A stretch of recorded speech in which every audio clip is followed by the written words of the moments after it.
नमस्कार दोस्तों, पहलवान गुरुदीन ग्रुप ऑफ कॉलेज के यूट्यूब चैनल में आपका स्वागत है। मैं रामलाल रैकवार, प्रवक्ता राजनीति विज्ञान, पहलवान गुरुदीन विधि महाविद्यालय पनारी ललितपुर। हमारा आज का अध्ययन का विषय है स्त्री मताधिकार। स्त्री मताधिकार के अंतर्गत हम स्त्री मताधिकार के पक्ष एवं विपक्ष में जो प्रसिद्ध विद्वानों ने तर्क दिए हैं उनका संपूर्ण अध्ययन करेंगे। स्त्रियों के लिए मताधिकार की मांग लोकतांत्रिक विचारधारा की मांग है। इस प्रकार के प्रमुख समर्थक बेंथम, हेयर तथा मिल हैं। ऐसा अनुभव किया जाने लगा है कि स्त्री मताधिकार प्राकृतिक अधिकार है। इस संबंध में प्रोफेसर मिल का विचार है कि पुरुषों की अपेक्षा स्त्रियों को भी इसकी आवश्यकता अधिक है, क्योंकि शारीरिक रूप से कमज़ोर होने के कारण वे सुरक्षा के लिए कानून तथा समाज पर अधिक निर्भर होती हैं। स्त्री मताधिकार की मांग 19वीं शताब्दी में काफ़ी जोर 1900 शताब्दी में काफ़ी जोर पकड़ लिया था। अतः संयुक्त राज्य अमेरिका के कुछ राज्यों में मताधिकार प्रदान किया गया था। 1918 ईस्वी में इंग्लैंड में 30 वर्ष से ऊपर उम्र वाली स्त्रियों को मताधिकार दिया गया। अब यह आयु वहाँ 18 वर्ष है। भारत में भी स्त्रियों तथा पुरुषों को समान रूप से वयस्क मताधिकार प्रदान किया गया है। भारत में वयस्क मताधिकार की आयु 18 वर्ष है। आज लगभग सभी लोकतांत्रिक देशों में स्त्री मताधिकार को स्वीकार कर लिया गया है। स्त्री मताधिकार के विपक्ष में तर्क। पहली जो शीर्षक स्त्री मताधिकार के विपक्ष में तर्क, इसके जो विपक्ष में तर्क दिए गए हैं इनका अध्ययन करेंगे। इसका जो पहला बिंदु है पारिवारिक जीवन पर कुप्रभाव। स्त्री मताधिकार से स्त्रियों का कार्यक्षेत्र बढ़ जाता है, फलस्वरूप वे पारिवारिक कार्यों के प्रति उदासीन हो जाती हैं। इससे पारिवारिक जीवन पर बुरा प्रभाव पड़ता है। साथ ही घर में भी दलबंदी प्रारंभ हो जाएगी। पति पत्नी अलग अलग दल में आस्था रख सकते हैं। इससे विवाद तथा संघर्ष की स्थिति उत्पन्न होगी और पारिवारिक कलह बढ़ेगा। स्त्री मताधिकार के विपक्ष के तर्क के रूप में जो दूसरा बिंदु है मत की मात्र पुनरावृत्ति। इसमें कहा गया है कि ऐसा देखा गया है कि स्त्रियां अपने पति के परामर्शानुसार ही अपना मत प्रयोग करती हैं। वे स्वयं विवेक से अपने मत का प्रयोग नहीं करते। इस दृष्टि से पुरुष के मत की पुनरावृत्ति स्त्री द्वारा होती है, स्वतंत्र मत की अभिव्यक्ति नहीं होती।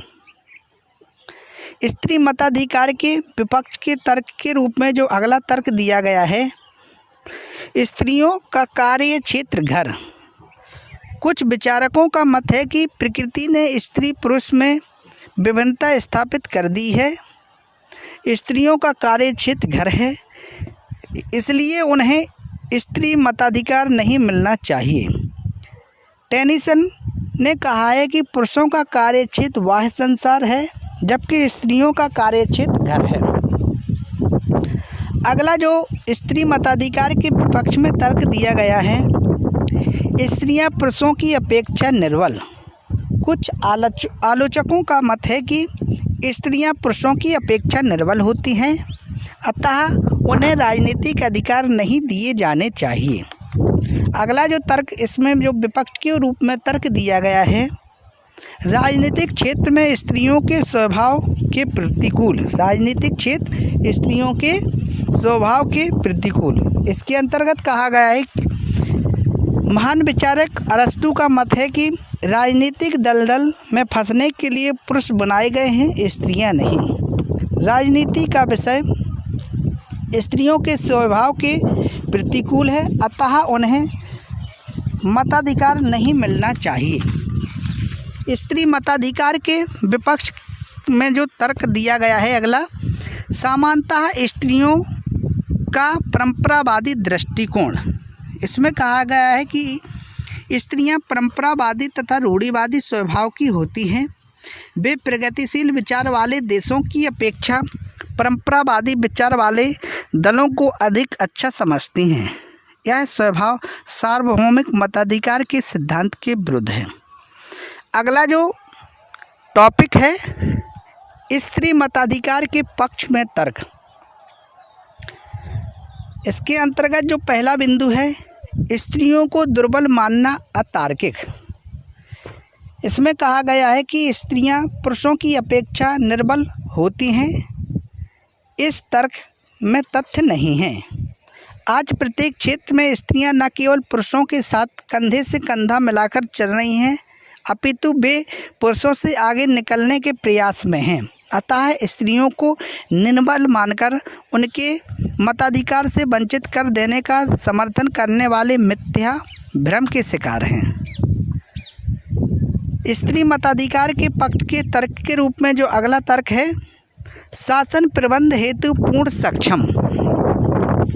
इसमें कहा गया है कि यह मत है कि स्त्रियां अपने राजनीतिक अधिकारों का सदुपयोग नहीं कर सकती और उन्हें मताधिकार नहीं दिया जाना चाहिए।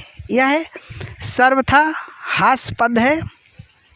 इतिहास साक्षी है कि स्त्रियों ने सफल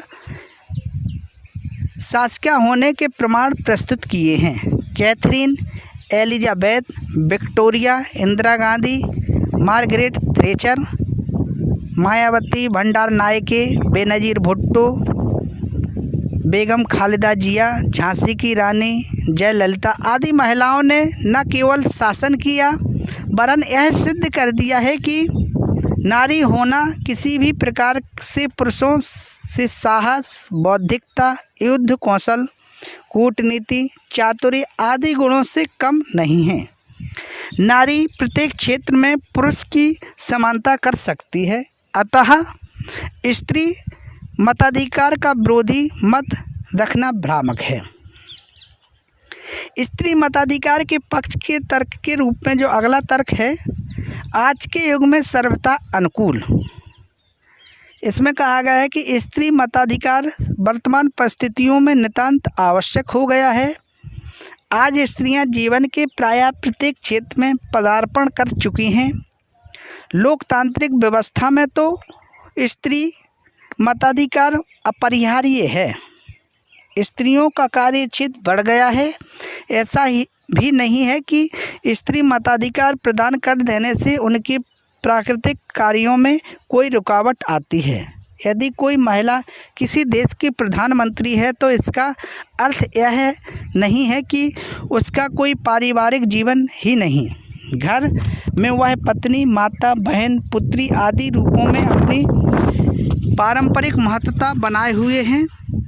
अतः इस आधार पर उनको मताधिकार से वंचित करना गलत है। स्त्री मताधिकार के पक्ष में जो अगला तर्क है, राजनीति पर स्पष्ट प्रभाव। इसमें कहा गया है कि यह कहना सर्वथा अनुचित है कि स्त्रियां राजनीति के क्षेत्र में उदासीन होती हैं। सच तो यह है कि स्त्रियां राजनीति में अच्छा कार्य कर सकती हैं। इसके लिए श्रीमती इंदिरा गांधी, ममता बनर्जी, मायावती तथा जयललिता जैसी ज्वलंत उदाहरण हैं। अगला जो स्त्री मताधिकार के पक्ष में जो तर्क दिया गया है, मताधिकार के लिए लिंग भेद अनुचित। इसमें कहा गया है कि स्त्री मताधिकार के समर्थकों का मत है कि मताधिकार में लिंग भेद उचित नहीं है। इस संबंध में प्रोफेसर J.S. मिल का विचार है कि राजनीतिक अधिकारों के संबंध में लिंग भेद को उसी प्रकार सर्वथा अनुचित मानता हूँ जिस प्रकार बालों के रंग को। यदि दोनों में कोई भेदभाव हो तो स्त्रियों को पुरुषों की अपेक्षा अधिक अधिकारों की आवश्यकता है। स्त्री मताधिकार के पक्ष के तर्क के रूप में जो अगला तर्क है, नागरिक अधिकारों की रक्षा। स्त्रियों के मताधिकार देने से उनके सामाजिक और राजनीतिक अधिकारों की रक्षा होती है। अगला जो तर्क दिया गया है, प्रकृति से दोनों समान। इसमें कहा गया है कि जहाँ तक स्त्री मताधिकार का प्रश्न है, तो स्त्री तथा पुरुष दोनों प्राकृतिक दृष्टि से समान हैं। मताधिकार के लिए शारीरिक बल की नहीं, मानसिक एवं बौद्धिक योग्यता की आवश्यकता है। इस दृष्टि से स्त्रियां मताधिकार हेतु पूर्ण रूपेण सक्षम हैं। अतः लोकतंत्र की सफलता की दृष्टि से भी स्त्री पुरुष दोनों को मताधिकार मिलना चाहिए। स्त्री पुरुष दोनों ही लोकतंत्र की सफलता के आधार हैं। एक को मताधिकार से वंचित कर देने का तात्पर्य होगा लोकतंत्र को लंगड़ा कर देना। अतः आज का जो हमारा अध्ययन का विषय था स्त्री मताधिकार, स्त्री मताधिकार के अंतर्गत स्त्री मताधिकार के पक्ष एवं विपक्ष के तर्कों का संपूर्ण अध्ययन किया। धन्यवाद।